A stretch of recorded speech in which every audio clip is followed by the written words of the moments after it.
Praise the Lord. Good morning అండి. అందరూ బాగున్నారా? ఈరోజు ప్రార్థన చేశారా? ఈరోజు దేవుని వాక్యాన్ని చదివారండి? ఖచ్చితంగా చదవండి, ప్రార్థన చేయండి. రండి కలిసి దేవుని వాగ్దానం చదువుకుందాం. కీర్తనలు 59 కీర్తన 1 వచ్చింది. నా దేవా, నా శత్రు చేతి నుండి నన్ను తప్పించుము. ఈ రోజుల్లో శత్రువులు ఎక్కువైపోయారు. చాలామందికి శత్రువులు ఎక్కువైపోయారు. ఎందుకు శత్రువులు ఎక్కువైపోయారంటే ఆటోమేటిక్గా దేవుడిని ఆశ్రయించినప్పుడు నువ్వు ఏదో రకంగా ఎదుగుతున్నావు. ఒక మంచి ఇల్లు కట్టుకున్నావు, అది చూసి నీ యొక్క బంధువులు స్నేహితులు నీకు శత్రువులుగా మారారు.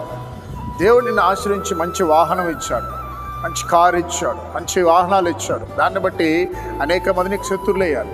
ఇదిగో నీ పిల్లలు చదువుకొని మంచిగా సెటిల్ అయిపోయారు. దాన్ని బట్టి అసూయపడి కొంతమంది శత్రులయ్యారు. అయితే ఈ శత్రువులు ఎప్పుడెప్పుడా నీ నాశనాన్ని కోరుకున్నారు, ఎప్పుడెప్పుడా నీ కుటుంబం పాడవుతుందని కోరుకున్నాడు. కానీ ప్రియులారా, నువ్వు అనుకుంటున్నావు ఈ శత్రువు నుంచి నన్ను ఎవరు కాపాడగలుగుతారు, ఈ యొక్క శత్రువుల బాధ నుంచి నన్ను ఎవరు విడిపించగలుగుతారని.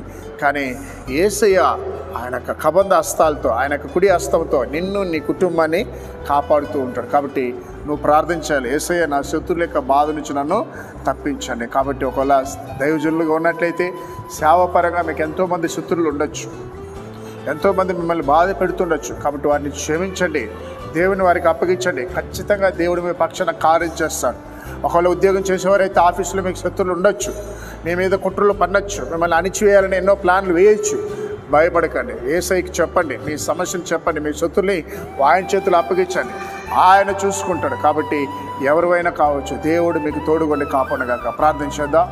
మహాగణుడా, పరిశుద్ధుడా, ఉదయకాల నా వాగ్దానం ఉన్న బిడ్డల మీద నీ అభిషేకం ఉంచండి, నీ యొక్క మహిమను ఉంచండి నా ప్రభా.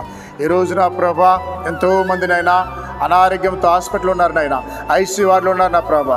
అయా ఇప్పుడే వారిని ముట్టండి నా తండ్రి. యేసు నామములో వారికి స్వస్థత కలుగును గాక నా ప్రభా. అలాగే అనాథ పిల్లలు మీరు కనికరించండి నా ప్రభా. ఆకలితో అనుమతిస్తున్న వారికి ఆహారం దయచండి నా ప్రభా. ప్రత్యేకించినైనా ఎంతోమంది ఉద్యోగం లేకుండా ఉన్నారయ్యా, బిడ్డలకి నైనా కనికరాన్ని దయచండి, మంచి ఉద్యోగం దయచండి నా ప్రభా. ఎంతోమంది వివాహం కొరకు ఎదురు చూస్తున్నారయ్యా, చక్కటి సంబంధాలు ఇచ్చి వివాహం జరిగించమని యేసు పరిశుద్ధ నామములో ప్రార్థిస్తున్నాం తండ్రి. ఆమేన్.